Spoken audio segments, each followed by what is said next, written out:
با عرض سلام خدمت شما خانم نغمه شیخ الاسلامی. ممنون از اینکه وقتتون امروز در اختیار ما گذاشتید در خصوص معضلات و مواردی که تمام خریداران ایرانی مخصوصا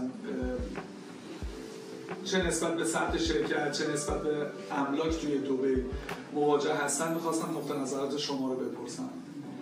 مرسی آقای مومن. فکر می‌کنم اول از ثبت شرکت شروع کنم.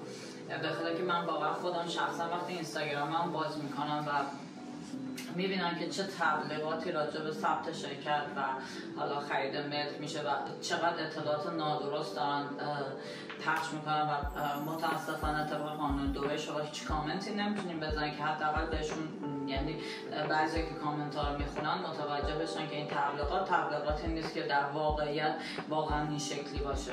مثلا اینکه به شما بیاین دبی شرکت بزنید و بعد برین دنبال کار بگردین، اصلا همچین چیزی وجود نداره. شما نمیتونید شرکت بزنید بعد برین یه جای دیگه کار کنید، اصلا همچین چیز غیر ممکنه.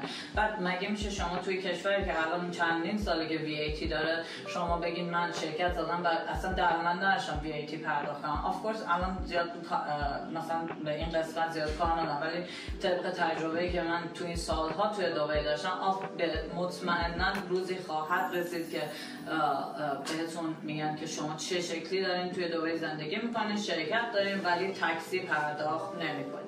همه اینا مسائلیه که اصلا هیچ وقت گفته نمیشه و خب مبلغ هزینه شرکت هم در حدی هست که تقریبا بشه بگیم بیشتر عموم میتونن این هزینه رو افورد کنن، یعنی مثلا پرداخت کنن، بتونن این هزینه پرداخت کنن، ولی به خاطر همین میان این هزینه رو میدن و بعدش تازه با میبینن که او چیزایی که روبروشون قرار داره تقریبا مثل یه بازی پلی استیشن میمونه، باید در رد بشی بری مرحله بعدی، بعد هی نمیدونی مرحله بعدی واقعا چیه.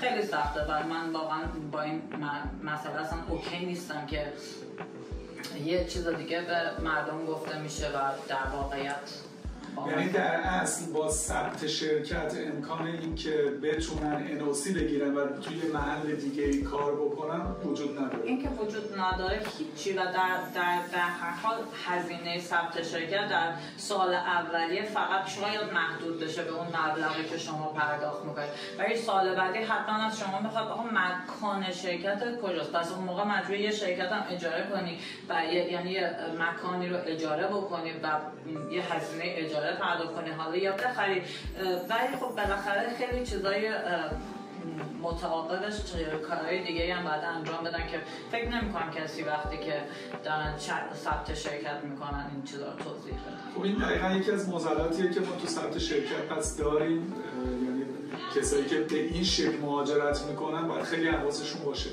نوع مهاجرت دوممون بحث املاکه. لطفاً در خصوص اینم یکم توضیح بدید.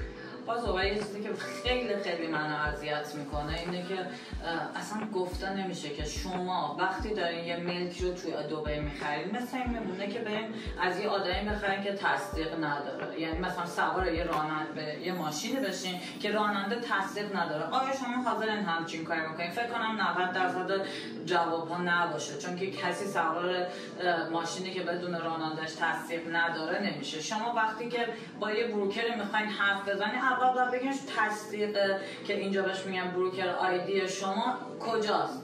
وقتی بروکر آیدی رو به شما نشون میده یعنی میفهمی که اون ایجنت یا حالا بروکری که شما دارین باش کار میکنی اون تصدیق دبی داره. حالا باید ببینید چند سال تجربه داره. خیلی وقتا در از کارت شناسایی املاکو داشته باشه. بله. حالا خیلی وقتا طرف خودش تازه مهاجرت کرده به دبی، یعنی واقعا چیزی که من اذیت میکنه خودش هنوز نمیدونه که خیلی از مکانهای دبی کجاست، مثلا خیلی از لوکیشن ها رو بلد نیست، بعد تو همون لوکیشن میفروشه با چه قیمتی، با قیمتی که مثلا میدونید دبی هم واقعا طبقه بندی داره، این شکلی نیست که همه جای دبی یه قیمت باشه. درسته که خب حالا یه اتفاقای افتاده تقریبا همه جا شما میتونید همون قیمت ها رو پیدا کنید، ولی نمیشه شما برین توی یه منطقه‌ای که واقعا حالا یه منطقه میدیوم متوسط هست با قیمت یه منطقه بسیار لاکچری بخرین که الان این اتفاق افتاده. یعنی من خودم شخصا میبینم توی یه مناطق پروژه لانچ میشه با قیمت مناطق بسیار لاکچری. اینا هیچ اطلاعاتی که داده نمیشه و بیشتر به دلیل تجربه کم کسی که داره ایجنت، یعنی نیاز به اون کمیشنه باعث میشه که ایجنت نتونه واقعا فقط هدفش رو فروشه، و فکر این که من بخوام دوباره این واحد و واسه مشتریم بفروشم، مثلا فسیلیتی رو، این فسیلیتی فروش دوباره رو خیلی از ریل استیت ها ندارن، فقط فروش اولیه رو میتونن انجام بدن. آقای مومن نگاه کنید، شما الان مارکت ایرانی ما داریم که طبق تجربه چندین ساله من توی دبی، مارکت ایرانی سال 2006 7 یه مدت توی دبی وجود داشت، دیگه اصلا وجود نداشت. 2-3 سال گذشته حالا باز ما مارکت ایرانی داریم. ریل استیتی که فقط خودش مارکت ایرانی داره چجوری در آینده میتونه واحد شما رو بفروشه وقتی اصلا دو تا کارمند نشنالیتی دیگه نداره؟ اینا همه معضلاتی که من وقتی میبینم مثلا یه مشتری از جاهای دیگه خرید کردن و وقتی میخوام بفروشن، خب اونا فوکسشون فقط روی مارکت ایرانه. خب نمیتونن، مگه فقط ایرانی‌ها تو دبی میخرن؟ نه، میدونین که بیشتر خریدارا از نشنالیتی‌های دیگه هستن. خب اینا همه چیزایی که به وجود میاد. یعنی من میبینم که خیلی الان مشکل ساز شده واسه ایرانی‌ها. دومی اینکه سابقه، گفتم بهتون، باز من میام مثال تصدیق رانندگی رو میزنم. خب شما وقتی یه نفر 1 سال تصدیق رانندگی داره، خب خیلی متفاوته با کسی که 10 سال تصدیق، حداقل 5 سال تصدیق رانندگی داره. خب با هزار تا مشکلات مواجه شده، میدونه دقیقاً چه شکلی داره مشتری رو ساپورت میکنه. اینا همه چیزایی که واقعا باید بهش توجه بشه، ولی خب متاسفانه اصلا شیر نمیشه. خیلی از این کسایی که تو اینستاگرام فعالیت میکنن حتی اون شماره بروکر آیدی رو ندارن.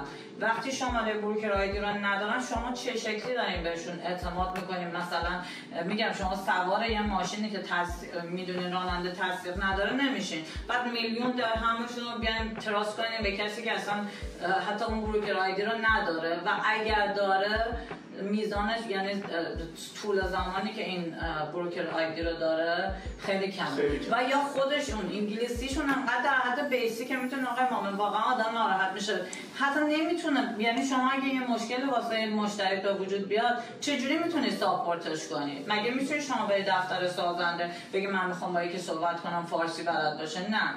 اوکی، ما تو قسمت های ادمین سازنده ها معمولا فارسی زبان نداریم.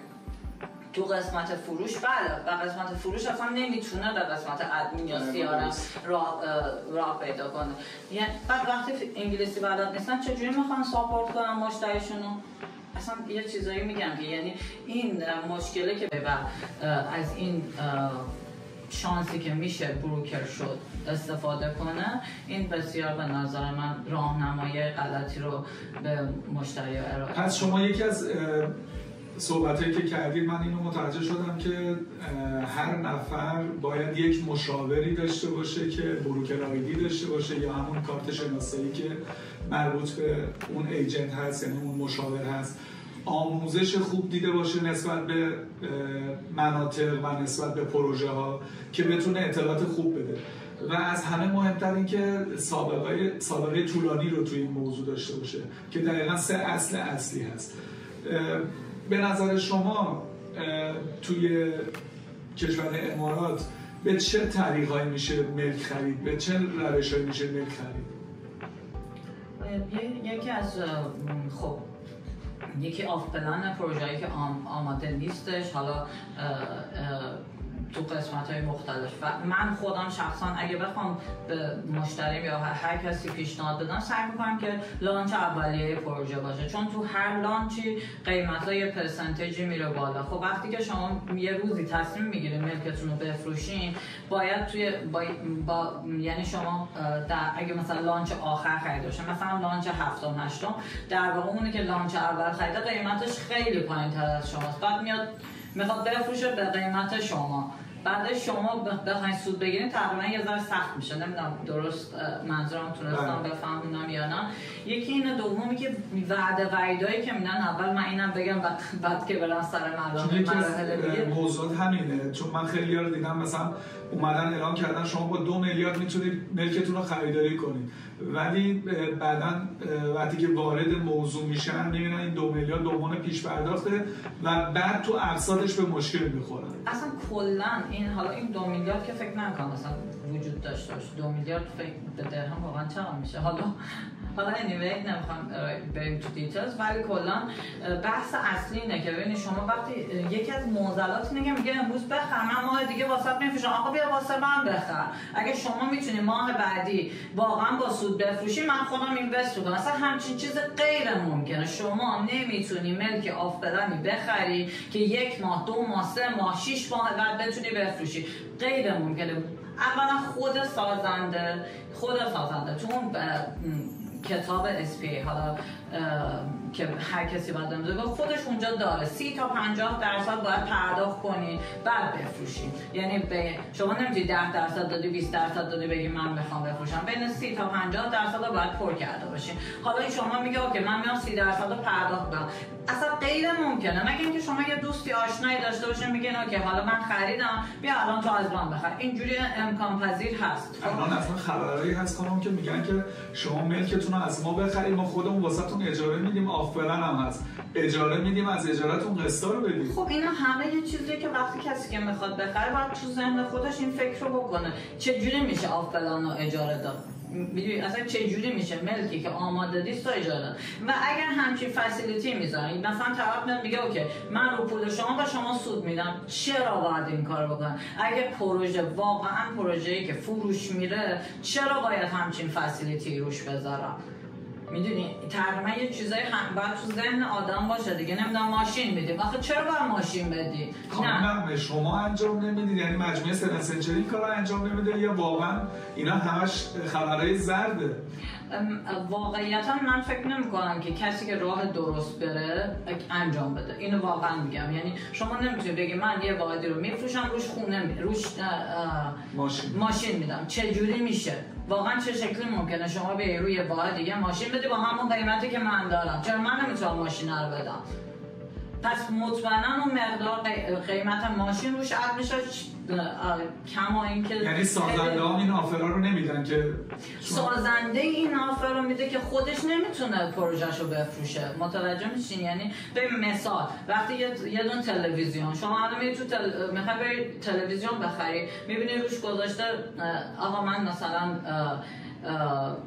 چه میدونم این سیستم صوتی رو بهتون مجانی میدم رو تلویزیون. چرا؟ چون اون تلویزیون دیگه از دور خارج شده. چرا رو تلویزیونی که برند جدیده تازه اومده با سیستم جدید همچین آفری داره؟ اگزکتلی همین هم اتفاق میافته روی سازنده ها. سازنده که خودش قویه و شما وقتی ازش خرید کنین بعد از یه مراحلی میتونین واحدتون رو بفروشین، چرا باید بیاد روش آفر بذاره که من به شما اجاره برمیگردونم، بیاد بگه من به شما نمیدونم ماشین میدم، نمیدونم یه خونه بخر یه دونه مجانی بهت میدم. درست نیست. خب خیلی ممنون. توی برنامه اولی اطلاعات خیلی خوبی رو کسب کردیم. انشالله که این ادامه دار باشه و شما بیشتر وقت بذارید. کمی در خصوص قوانین خرید ملک، یه سری در خصوص قوانین گرفتن اقامت و گلدن ویزا واسه ما توضیحاتی رو توی برنامه آتی بدید. امیدوارم که از این برنامه لذت برده باشید و به زودی در خدمت شما هستیم با برنامه‌های جدیدتر.